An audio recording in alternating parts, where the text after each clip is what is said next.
Hey everyone, not a typical Numberphile video for obvious reasons. Ben Sparks, who ironically is the person who lives closest to me. He's only about 40 miles, I think he's that way. But he's at home at the moment, so am I.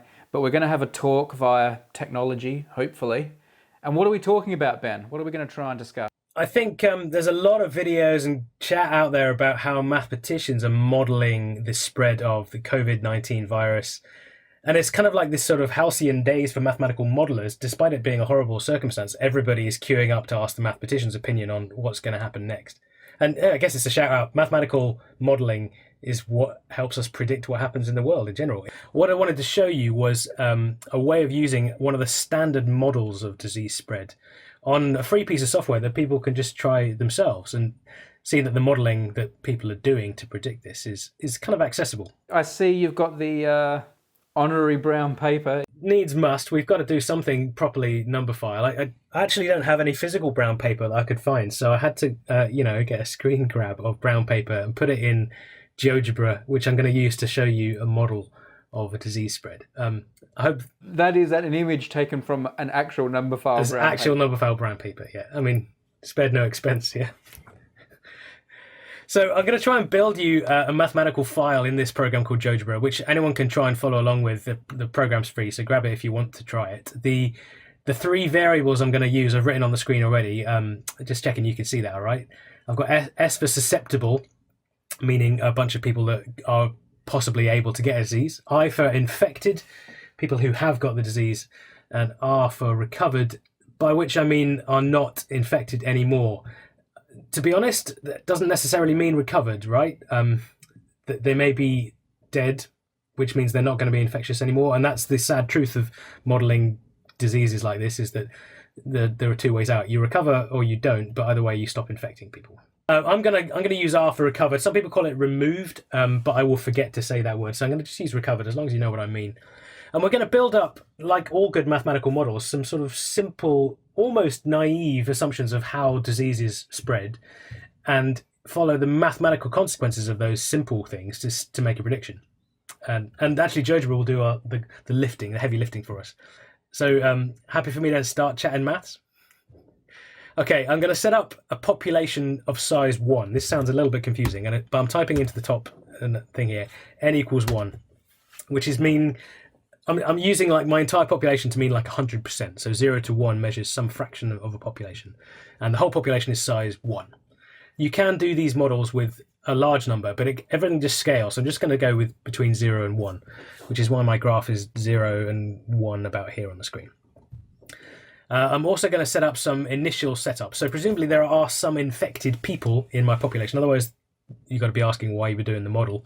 So I'm going to start some values of infected and susceptible and recovered. And the infected, I'm going to call I start, not meaning me starting. I mean, the number of infected people at the start of this, I'm going to call 1%, which is 0.01.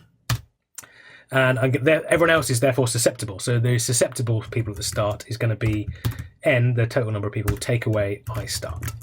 And that gives us 99% susceptible. That's because no one at this stage has recovered, so our start is 0. And those are like my initial conditions for a model. It all looks a bit cryptic. I'm basically programming in maths. I'm going to set up three more variables, in fact, which we'll use in a minute, and it'll feel a bit arcane until you realize why. But I'm going to use sliders for this. So there's a slider tool here. Just going to put it here. This slider is going to represent how quickly this disease gets transmitted, like the infection rate. So I'm making a slider. It won't do anything yet, but you can see I can change this number. It's going to be something to do with how quickly it infects people. I'm going to another slider for how quickly people recover from this disease, which is going to be smaller because it takes a while to recover from diseases. Otherwise, they usually don't really register in any model. What are the units of time here, Ben?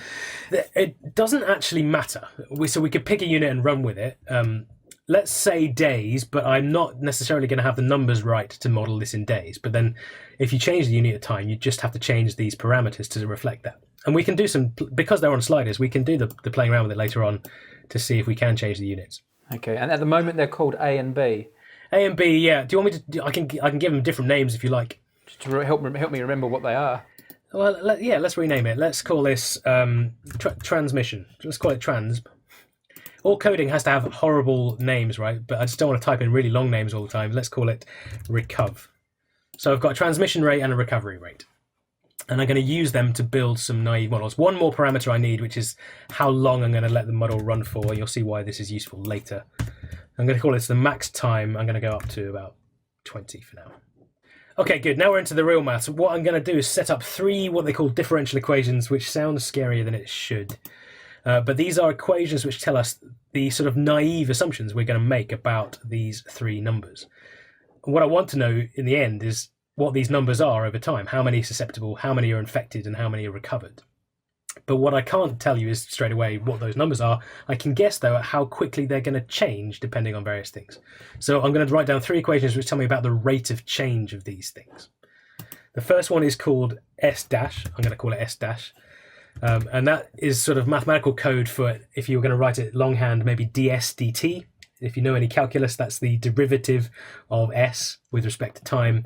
But in everyday language, it's the rate of change of the number of susceptible people, how quickly it's changing.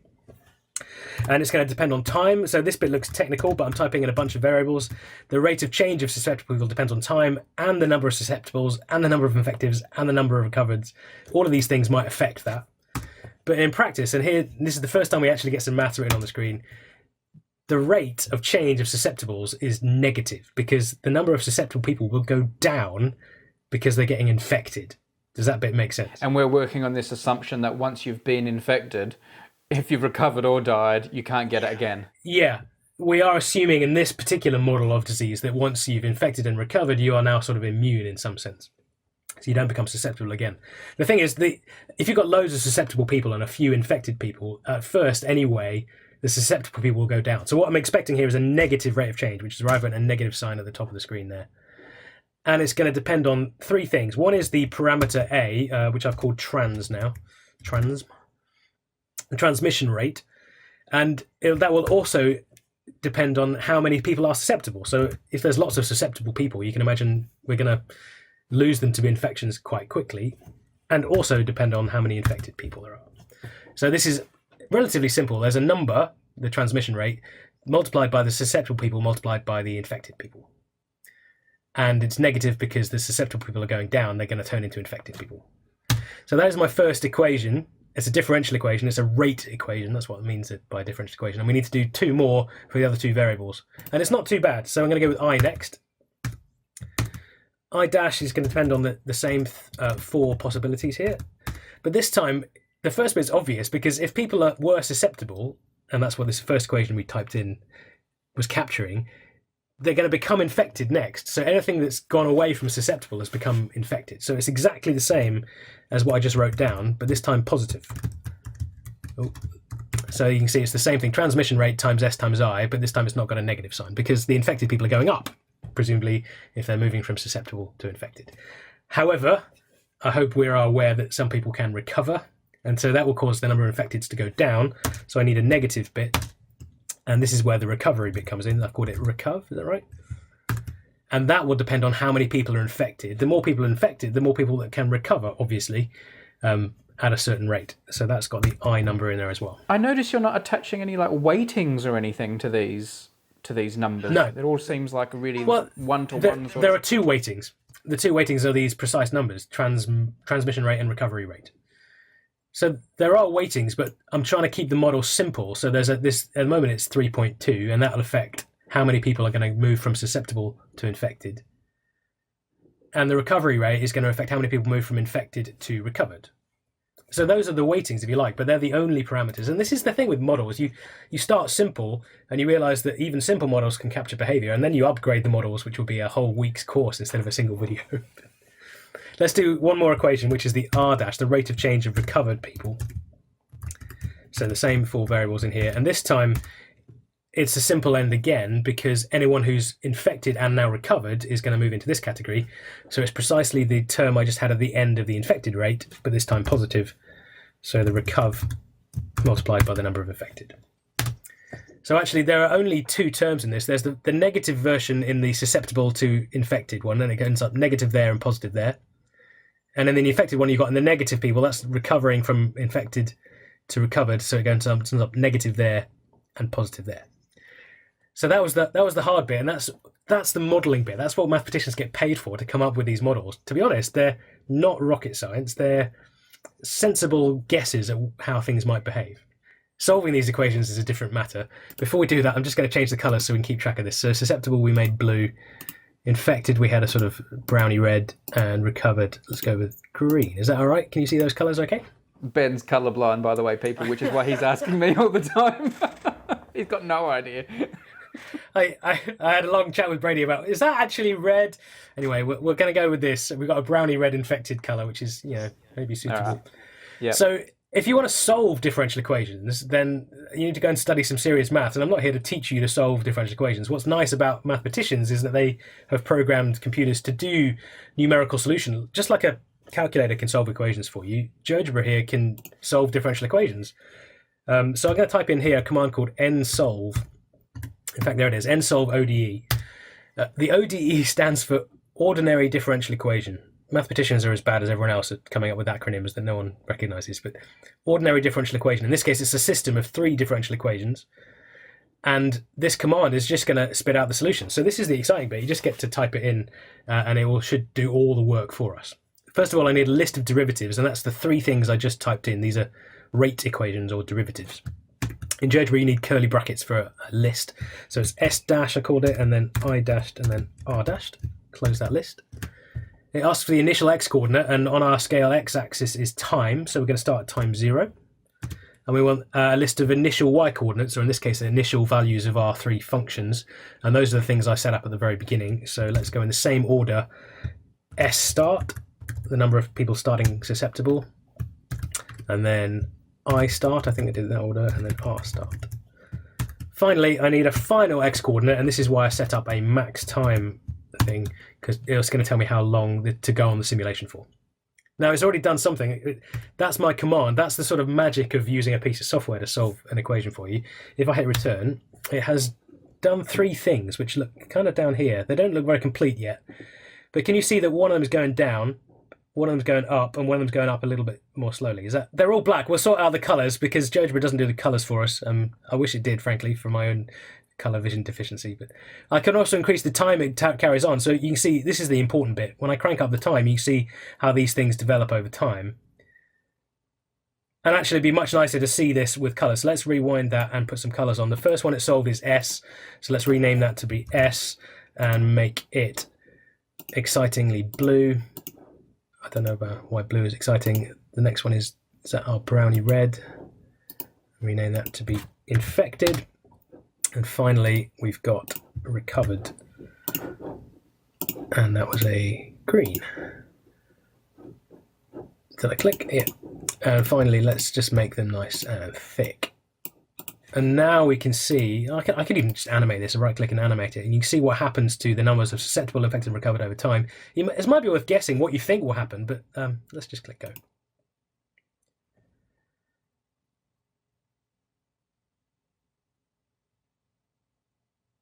And so what I hope you're seeing is this red graph has been in the news a lot. This bump of infected people, which does tail off again. But it's nice that GeoGebra is just doing this for us. You're going back in time now. Yeah, I've got to change the properties of the number here to stop it oscillating. But yeah, you can go and tinker with this yourself. That's what it starts with. The number of susceptible goes down, infected goes up, and people do start recovering enough that the infected to drop off. But it's how high that bump is really what's causing all the headlines at the moment. Because if that bump of infected people... The red bump. That's when the number of infected people is at its highest. Yeah. That red bump is at its peak. And according to this model, which is going between 0 and 100%, like almost 80% of the population got it at once. And that's obviously, if you project that to our NHS, that's a problem. Which we've just started this week of lockdown in the UK. I mean, it's unprecedented because they're trying to stop this bump from dominating the entirety of all hospital intensive care beds. But now we've done it, and this is the nice thing about doing a model, is that we can change these parameters. So I said this... We can flatten the curve. We can flatten the curve, we can squash the bubble, whatever you want to call it. And there are 2 ways according to our model, right? Let's crank up the time so we've got enough model. We can decrease the transmission rate. which means like stop people from talking to each other, social distancing, all that stuff. And if I start knocking that down, I'm just going to animate that down, you can see what's happening to the model there. As you lower the transmission rate, that red bump Gets lower. Gets lower, yeah. And that means there are fewer people all needing the hospital at once. Exactly. We're squashing the bubble a bit. It's flattening the curve. And that's kind of what we're trying to do at the moment. And you can see that this model lets us try and see how much you have to do that. And you can see that eventually, if you reduce this rate hugely, not only do you flatten the curve, you also stop everyone from getting the disease in the long run. We can crank up the maximum time. I may go off the edge of our prearranged paper here, but let's just see what happens if I crank up time and see what we see here. So this is settled down now, and not everyone has the disease. So maybe 10%, this blue line of susceptibles. There's still 10% of people susceptible in the long run, but they've never got the disease. And that is kind of what we're praying for, because some people won't survive this disease. And if we can stop at least like maybe 10% of the most vulnerable from getting it, that would be great. And you see why reducing the transmission rate doesn't just squash the curve, it also reduces the number of people actually getting the disease in the long run. And of course, a vaccine may be developed in the interim, in which case the susceptible people could be made susceptible. Absolutely. You can take them out of the equation entirely if you vaccinate them. I mean, you can also increase the recovery rate. If you crank up the way the people recover, you can see that increasing that flattens the curve as well. But that's much harder to do. The NHS is doing that. They're trying to keep people healthy and recover quickly in hospital. But in practice, we know that it takes at least a week or so to get over this thing, and sometimes a lot longer. There aren't treatments or cures that can really help us move that slider very much. Exactly, yeah. We'll do our level best, obviously, in the NHS, but we can't control it very well.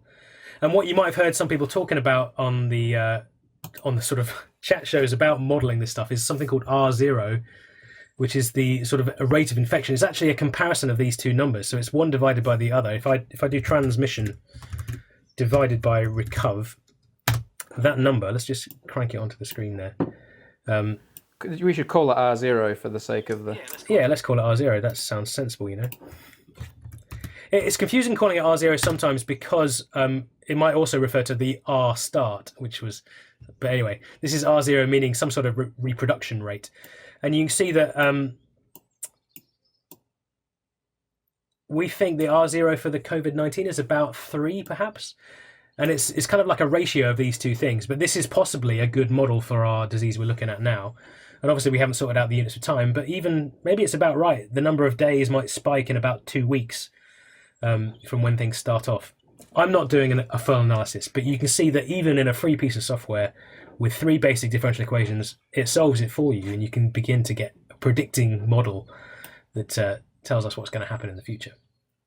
Ben, the transmission rate, like you're moving it like a slider. It's like almost like an abstraction that you can just play with. Yeah. How do the modelers change that number based on things like we're going to close the cinemas, we're going to close the schools, we're going to stop people, we're going to keep people in their house for 2 weeks or 3 weeks? How do those real world interactions turn into a number? Well, this is where there's a lot of argument out there in the press, right? This is guesswork. We don't know what the transmission rate and recovery times are. They're not written in the back of a textbook. All we can do is estimate them from the data we get from, say, China, who've been dealing with it longer than the rest of the world. So which is why the data from China is super valuable, and also why we need to know whether we can trust it. So you go and get data from China, and then maybe Italy, and then maybe Iran, and then you ask serious questions about whether that data is reliable to build your models on.